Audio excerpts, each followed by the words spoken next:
There is a road in the Western Australian desert that will not forgive you for being unprepared. Not in the way that most people use the word unforgiving. Not in the sense of rough corrugations or long distances between fuel or mobile phone coverage that disappears after the first hour. In the sense that a mechanical failure at the wrong point on the Gunbarrel Highway, on a hot day in the wrong season, puts you in a situation where the decisions you make in the next few hours will determine whether you survive the experience. That is not drama. That is arithmetic. The arithmetic of distance, heat, water consumption, and the time it takes for help to arrive when you have been able to contact anyone at all. The Gunbarrel Highway runs approximately 1,400 kilometers through the Western Australian desert from Wiluna in the south to Yulara near Uluru in the Northern Territory. For most of its length it passes through country with no permanent population, no reliable water, no fuel, no mechanical assistance, and no mobile phone coverage. The sealed section near Yulara at the territory end is a small fraction of the total distance. The rest is dirt. Corrugated, rutted, sand-drifted, and in sections genuinely difficult to follow dirt that in wet conditions becomes impassable and in dry conditions becomes a surface that punishes tire pressure errors with blowouts and punishes speed with corrugation damage that loosens every fastener on your vehicle given enough time. If you drive the Gunbarrel without adequate preparation, you are not having an adventure. You are making a mistake. And in the Australian desert, mistakes have consequences that tourist brochures and adventure travel content do not adequately convey. This is what you actually need to know before you attempt this road. If you are new here, this channel covers Australian country, history, and the things most people were never properly taught about this continent. Subscribe now and let me know in the comments below whether you have driven the Gunbarrel and what you wish you had known before you started. Let us begin with the water. Because the title of this video is not hyperbole, and the first thing you need to understand before anything else is what happens to a human body in the desert without adequate hydration. The human body in the Western Australian desert in summer loses water through sweat at a rate that most people who have not experienced this climate consistently underestimate. In extreme heat, above 40 degrees Celsius, a person doing nothing more strenuous than sitting in broken-down shade and waiting for rescue can lose more than 1 liter of water per hour through perspiration. A person doing anything active in that heat, walking to find shade, digging to free a bogged vehicle, moving equipment, loses significantly more. The standard desert survival advice of 3 liters of water per person per day is a minimum for mild conditions. In the heat of a Western Australian summer, it is not sufficient. The figure that experienced desert travelers and the Western Australian Police Force's remote area operations teams use is significantly higher. 5 liters per person per day as a minimum baseline, with more in reserve for every day beyond the first that a rescue response might take to reach you.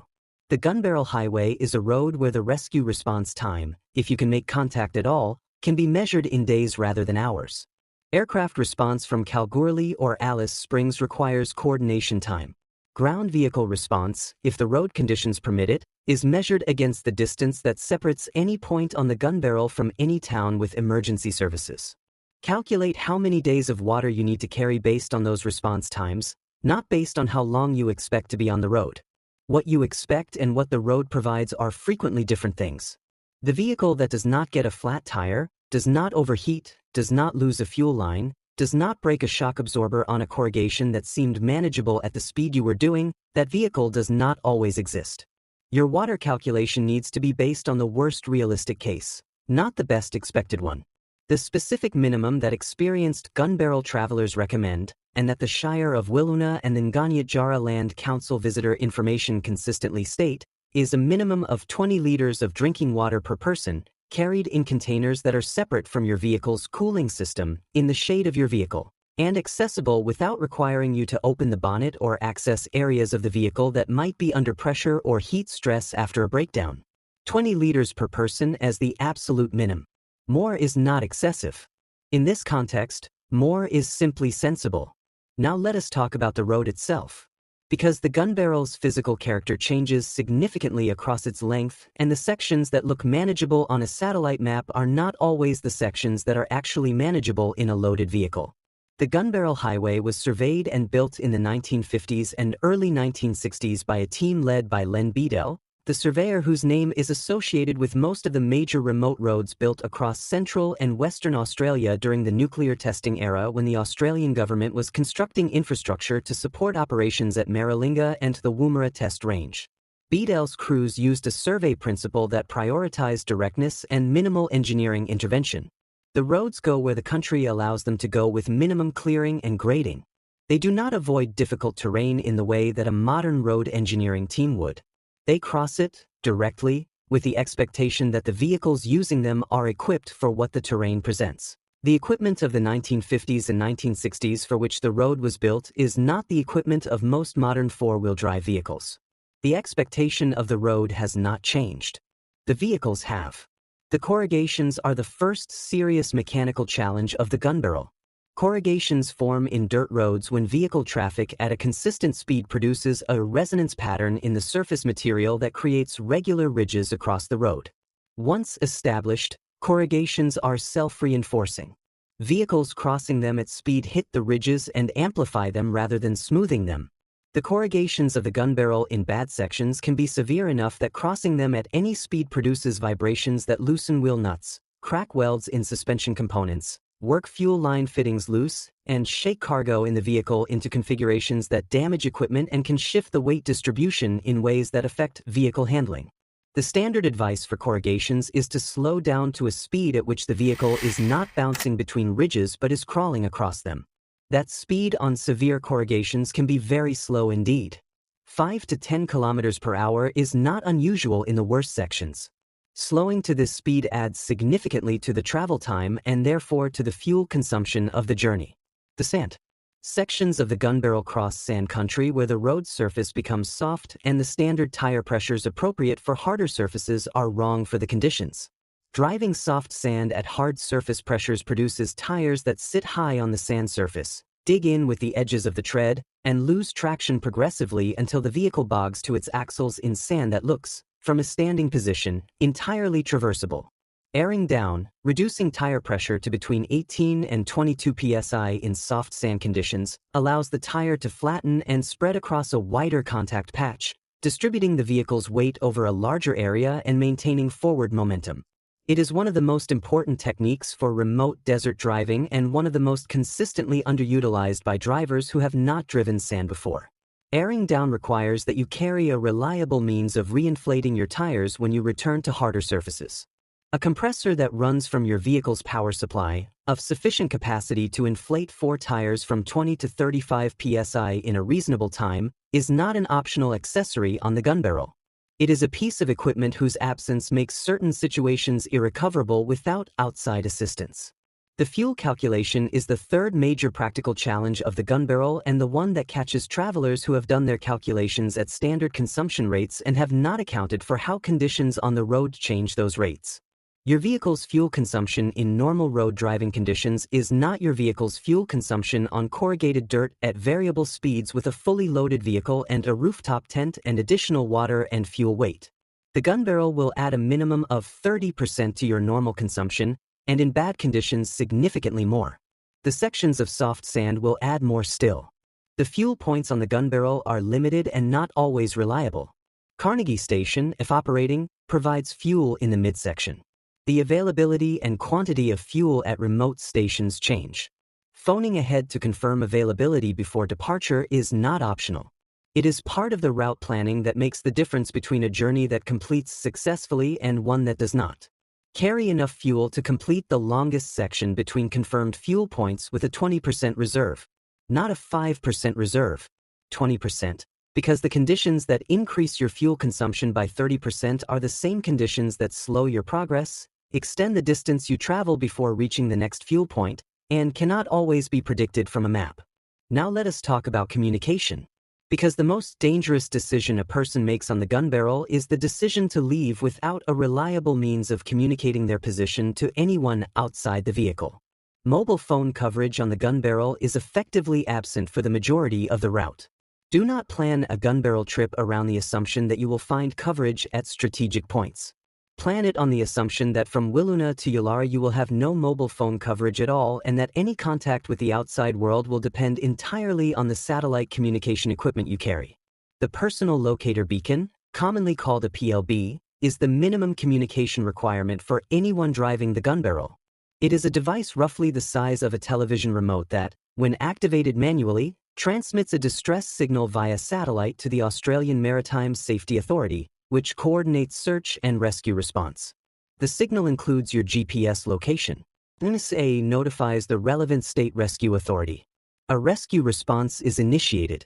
The PLB is not a telephone. It is a distress signal. It does not allow you to communicate your situation, your specific needs, or any information beyond your location and the fact that you have declared an emergency. For a situation where you need help, it is invaluable. For a situation where you want to consult with someone about whether your situation warrants declaring an emergency, it is not sufficient. A satellite communicator, such as the Garmin InReach or the Spot range of devices, provides two-way text messaging via satellite in addition to emergency functionality. It allows you to send your location to nominated contacts on a regular schedule so that someone outside the desert knows where you are and can initiate a rescue response if your updates stop. It allows you to ask whether a mechanically marginal situation requires calling for help or whether you can safely attempt to continue. The satellite communicator is the better choice for the Gunbarrel.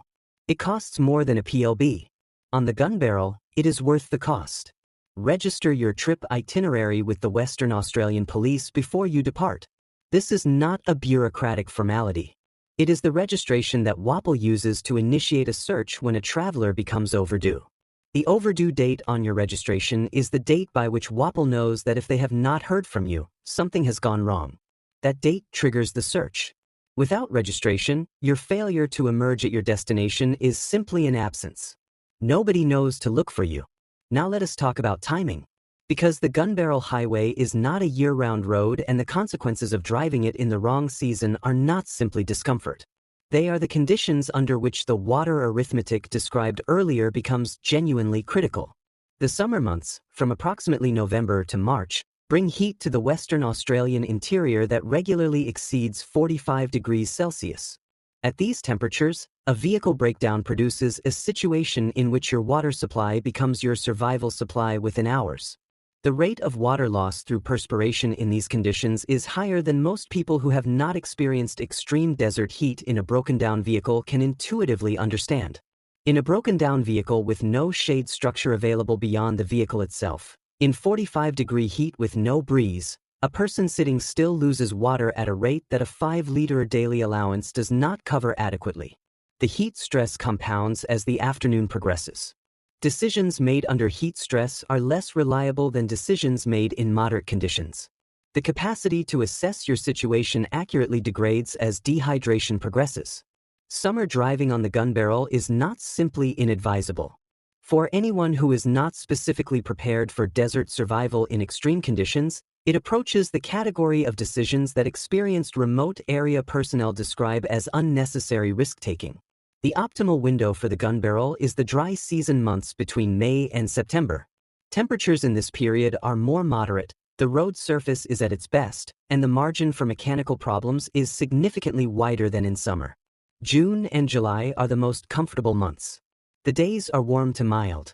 The nights can be genuinely cold, dropping below 5 degrees in some years, which is something to prepare for from a camping perspective but is not the survival challenge that summer heat presents. August and September are also good months, but the heat begins to build toward the end of September in ways that compress the margin. Now let us talk about the vehicles. Because the Gunbarrel is not a road for standard passenger vehicles, and it is not a road for lightly modified four-wheel drives carrying insufficient recovery equipment. The minimum vehicle requirement for the Gunbarrel, as stated by the Ngunnawal Land Council and by experienced remote travel advisors, is a genuine four-wheel drive with high clearance, fitted with 2 full-size spare tires, a complete basic recovery kit including snatch straps, shackles, a high-lift jack and base plate, a compressor, and sufficient tool capability to address the most common mechanical failures on this type of road. The most common mechanical failures on the Gunbarrel in order of frequency are tire damage, including blowouts and sidewall damage from sharp rock, cooling system problems caused by the heat and the dust that infiltrates everything, fuel system problems caused by contaminated fuel in remote caches or by vibration working fittings loose, suspension component failures caused by corrugation vibration, and electrical problems caused by the same vibration affecting connections. None of these failures is unsurvivable with adequate preparation. All of them become serious problems in the hands of a driver who has not anticipated them and does not have the equipment or knowledge to address them. The ability to change a tire is the most critical practical skill for the Gunbarrel. Sounds obvious. The number of vehicles that have been found stranded on remote roads because the driver could not safely change a tire in heat, on a slope, with a loaded vehicle and a jack that was inadequate for the task, suggests that obvious is not universal. Practice changing your tires at home before you drive the Gunbarrel. Under your vehicle. In the heat of a summer day if you intend to drive in warm months. With your vehicle fully loaded. You need to know that you can do this before you need to do it in circumstances that are less comfortable than your home driveway. Now let us talk about why the Gunbarrel, given everything described above, is worth driving. The country the Gunbarrel passes through is among the most remote and most visually extraordinary in Australia. The Great Victoria Desert, the Gibson Desert, the vast red sand country of the central western interior are landscapes of a scale and a silence and a quality of light that no easily accessible road provides.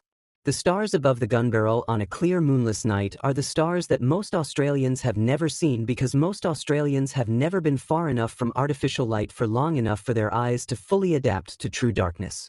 The Gunbarrel was built in the 1950s through country that had previously been crossed by almost no Europeans and that the Ngani and Western Desert peoples had navigated for tens of thousands of years. The road passes through or near country of significant cultural importance to those communities. The traveler who drives the Gunbarrel with awareness of where they are and whose country they are moving through has an experience of the Australian interior that the sealed roads and the national park car parks do not provide. The Carnegie Station homestead, if you stop there, gives you a sense of what pastoral life in the deep Western Australian interior looked and feels like.